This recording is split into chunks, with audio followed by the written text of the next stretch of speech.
PM Narendra Modi मिस्र के दौरे पर हैं और आज मिस्र के राष्ट्रपति अब्दुल फतेह अल सीसी से उन्होंने मुलाकात की। इस दौरान उन्होंने प्रधानमंत्री मोदी को मिस्र के सर्वोच्च राजकीय सम्मान ऑर्डर ऑफ नाइल से सम्मानित किया। दोनों नेताओं के बीच अब द्विपक्षीय वार्ता चल रही है। इसमें पहले प्रधानमंत्री मोदी ने मिस्र की 11वीं सदी की अल हाकिम मस्जिद का भी दौरा किया। इस मस्जिद का जीर्णोद्धार भारत के दाऊदी बोहरा समुदाय की मदद से किया गया है। अल हाकिम मस्जिद का निर्माण 1012 में किया गया था। अल हाकिम मस्जिद मिस्र की राजधानी काहिरा की चौथी सबसे पुरानी मस्जिद है। मिस्र की स्ट्रेटेजिक लोकेशन सिर्फ भारत के लिए ही नहीं, पूरी दुनिया के लिए भी अहम है। 1997 के बाद पहली बार कोई भारतीय प्रधानमंत्री मिस्र के दौरे पर है। नगमा सहर हैं हमारे साथ इस बारे में ज्यादा बात करने के लिए। नगमा, इस पूरे 2 दिवसीय दौरे की अहमियत पर रोशनी डाल दें। जी शारिक, इसके बिल्कुल फौरन पहले प्रधानमंत्री मोदी अमेरिका में थे और वहां का जो दौरा था वो स्टेट विजिट था। उसकी इतनी ज्यादा चर्चा थी कि लोगों को ये भी डर था कि कहीं मिस्र का दौरा फीका ना पड़ जाए। लेकिन मिस्र की बहुत अहमियत है, अपनी अहमियत है, और इसलिए ये दौरा प्रधानमंत्री का बहुत महत्वपूर्ण है। ये पहला द्विपक्षीय दौरा है, बायलैटरल बातचीत हो रही है। 26 सालों में एक भारतीय प्रधानमंत्री वहां पर गए हैं। आपने अभी जिक्र किया कि उन्हें हाईएस्ट स्टेट ऑनर दिया गया, ऑर्डर ऑफ द नाइल। इसके पहले राष्ट्रपति जो है मिस्र के अब्दुल फतेह अल सीसी, वो हमारे मुख्य अतिथि थे चीफ गेस्ट रिपब्लिक डे पर, और तब ये बातचीत हुई थी। आप ये देखें कि 6 महीने के अंदर अंदर ये दौरा होता है और प्रधानमंत्री मिस्र के स्टेट विजिट पे हैं, राजकीय दौरे पे हैं।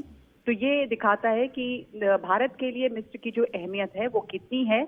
मिस्र और भारत का एक बहुत पुराना रिश्ता भी रहा है और इसको 3 हिस्से में बांटा जा सकता है। एक सांस्कृतिक जो कल्चरल टाइज है हिंदुस्तान और मिस्र के बीच में, वो तो हैं, और हिंदुस्तान का सॉफ्ट पावर जैसे बॉलीवुड के तमाम सुपरस्टार, खास करके अमिताभ बच्चन और शाहरुख खान की जो वहाँ पे लोकप्रियता है, और उसके आगे अब जो नई एक्टर्स और एक्ट्रेसेस हैं उनकी भी, तभी वहाँ पे बॉलीवुड डांस स्कूल्स हैं, वहाँ पर योगा सेंटर्स हैं। प्रधानमंत्री मोदी ने भी ऐसे 2 लोगों से मुलाकात की है जो वहाँ योग सिखाती हैं। और उसके अलावा तो ये सॉफ्ट पावर और कल्चरल टाइज की बात हो गई, लेकिन मिस्र के साथ डिफेंस टाइज जो हमारी हैं वो भी आगे की गई हैं। आपको पता है कि राजनाथ सिंह का भी पहले दौरा हुआ था।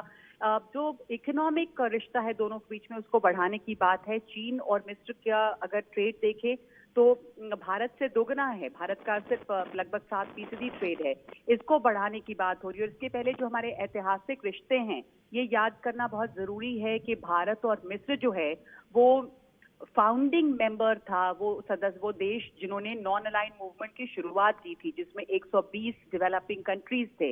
नैम की शुरुआत जो की गई थी उसमें जमाल अब्दुल नासिर, टीटो और नेहरू, ये तमाम इस तरह के जो वरिष्ठ कद्दावर नेता थे, ये इनकी ही पहल थी। तो नैम के जरिए भारत और इजिप्ट का रिश्ता हमेशा से रहा है। भारत जो है वो और ज्यादा गहरे रिश्ते चाहता है। जो मिडिल ईस्ट है और उत्तरी अफ्रीका है, वहां पे, जिसको मेना क्षेत्र भी कहते हैं, मिडिल ईस्ट और नॉर्थ अफ्रीका, और यहाँ पर काहिरा के जरिए वो और अपनी फुटप्रिंट को बढ़ाना चाहता है। सुएज नहर यहाँ पर बहुत अहम है। पूरी दुनिया का लगभग 12% जो ट्रेड है, कारोबार और व्यापार है, वो यहीं से गुजरता है।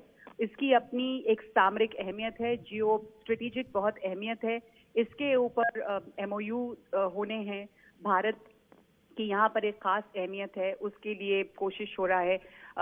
भारत जो है वो ग्लोबल साउथ की एक बहुत अहम आवाज है और भारत इसी को एक बार फिर से वहां पर और मजबूती से अपना ये दावा पेश कर रहा है, क्योंकि एक ऐसा साल भी है जब हम G20 शिखर सम्मेलन यहाँ पर आयोजित कर रहे हैं। सितंबर में ये होना है और उसमें राष्ट्रपति सीसी भी आएंगे।